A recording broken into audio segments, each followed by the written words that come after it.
10, 9, 8, 7, 6, 5, 4, 3, 2, 1.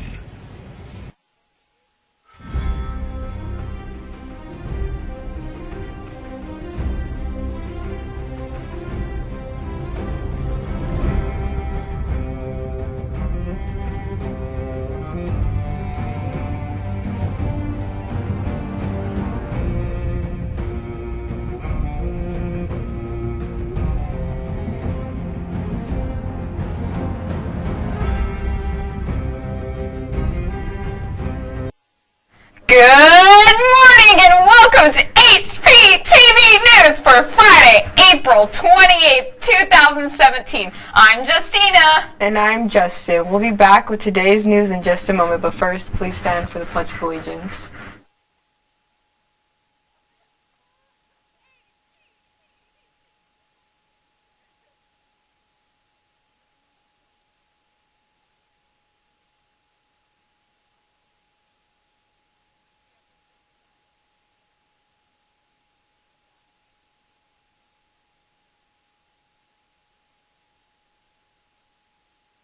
Welcome back. Lunch for today is beef gyro and tzatziki sauce.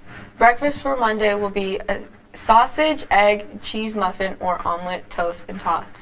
Birthdays for today are Zachary G, Jayton H, Cool K, and Safino W.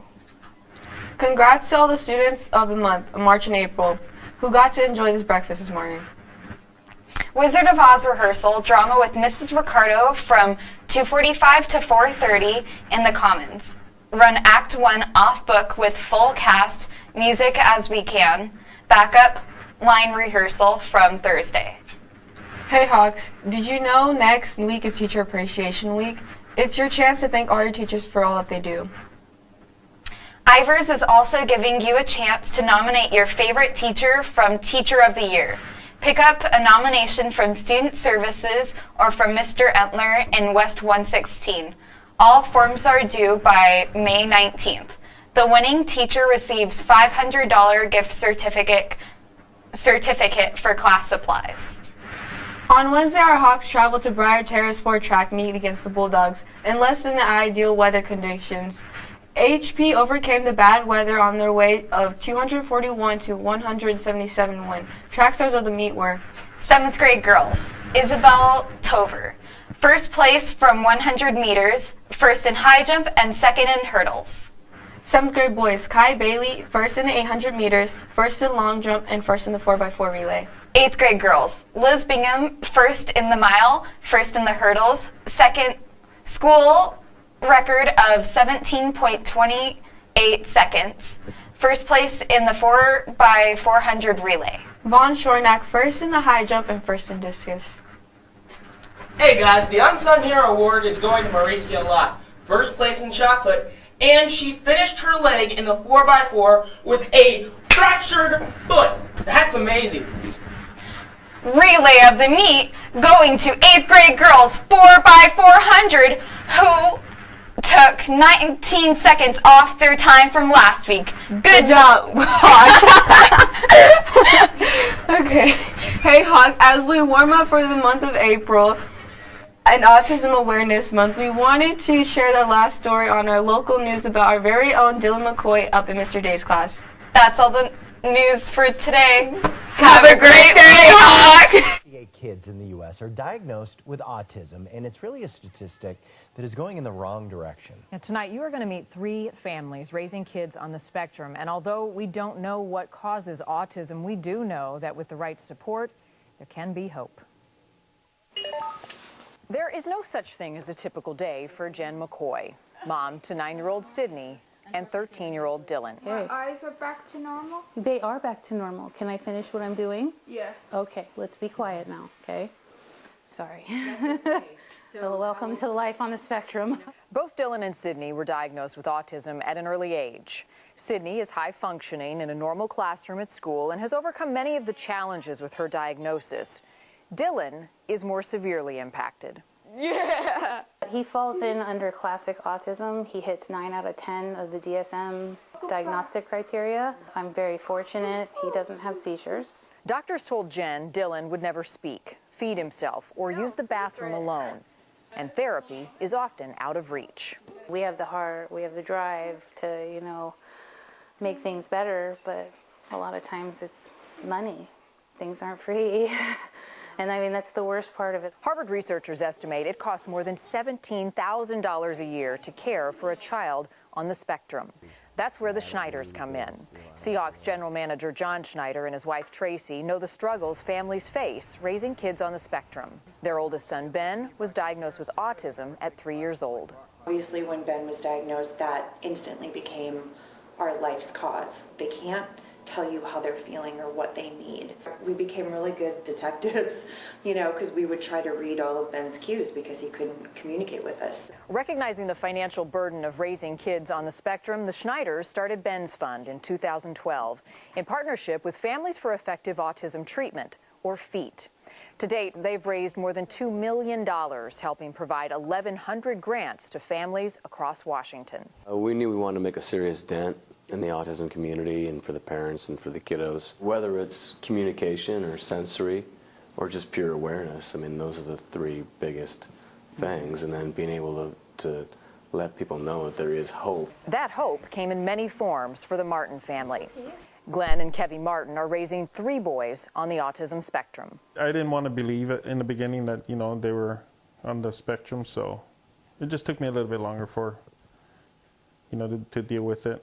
10-year-old Kaulana is sensitive to noise, but thanks to support from Ben's Fund and therapy, he now loves music. The Martins' youngest son, Kahiao, wasn't speaking, but an iPad from a Ben's Fund grant has him talking. He even built up enough confidence to get on stage and dance in his school talent show. Like, what are some of the hopes for your boys, for their future? That they be self-sufficient, that they be able to move out and be able to have their own family, have jobs, be able to hold on to jobs. Just be able to function in society without anybody, you know, treating them any different. Dreams the Schneiders share for their son, Ben. While he doesn't necessarily want to communicate with us, you know, verbally, like, you know, one-on-one, I mean, he'll say, hey, I want to tell you something, and go into his room and, you know, get on your phone. I want to text you how I'm feeling. I think Ben has gotten a lot better at that, on being a self-advocate as far as his feelings go. Ben is also trying new things, and this year took up skiing for the first time. So how was that for you guys to watch Ben do something like that, that is an independent physical activity? It was amazing. He's just bombing his way down the hill. And that opens the opportunity for family trips, too. You know, we can all do it together. Because of support from Ben's Fund, Jen's son Dylan is also doing things she wasn't sure would be possible. Now he has a bike. He can go to the school next door and ride around the school by himself, like any other normal boy. This is Dylan competing in the Special Olympics. Kick, kick, kick! And that's Jen in the background cheering him on. But perhaps the biggest gift of all for the McCoys is something most of us take for granted. I had to wait 9 years for him to say I love you on his own. Remember those doctors who told Jen Dylan would never talk? Say love. Well, now he isn't just talking, he's thriving and redefining what life on the spectrum can look like. All those things that were said about him 10 years ago just don't apply anymore. He's always happy. And has a beautiful smile. April is Autism Awareness Month. One other thing that the Schneiders are doing is making it possible for kids on the spectrum to come to Seahawks games. So at CenturyLink Field, if you come to a game this season, they offer kits to families that have a fidget toy, they have headphones or earbuds, they have a schedule of the game. So these kids can come to what is really a loud, ruckus event and enjoy it because so many other kids are able to do it. So they want to be able to be inclusive for these families who are dealing with a lot. So it can be an experience for the entire family because it can be sensory overload, as we know at a Seahawks game. You know, awareness is so important, and that was something I was picking up on throughout your story. Did they have any advice on something we can all do so that we're more understanding of families who are dealing with autism? It's a great point. So take it further than just being aware. If you see a family or a mom in a grocery store who's struggling with a child, child who's having a tantrum or throwing a fit. Don't be judgmental. Offer some positive encouragement. Listen, I've been there. We've all dealt with toddlers before. We've all dealt with kids who are acting out. Or offer to take her card out for her. Can I give you a hand? It's more than just being aware. It's being supportive of these families who have some extra challenges and letting them know that as a community, we're there for you as well. Meanwhile, kudos to them and their foundation, because we just got to see the impacts, making a huge difference right here. It's awesome.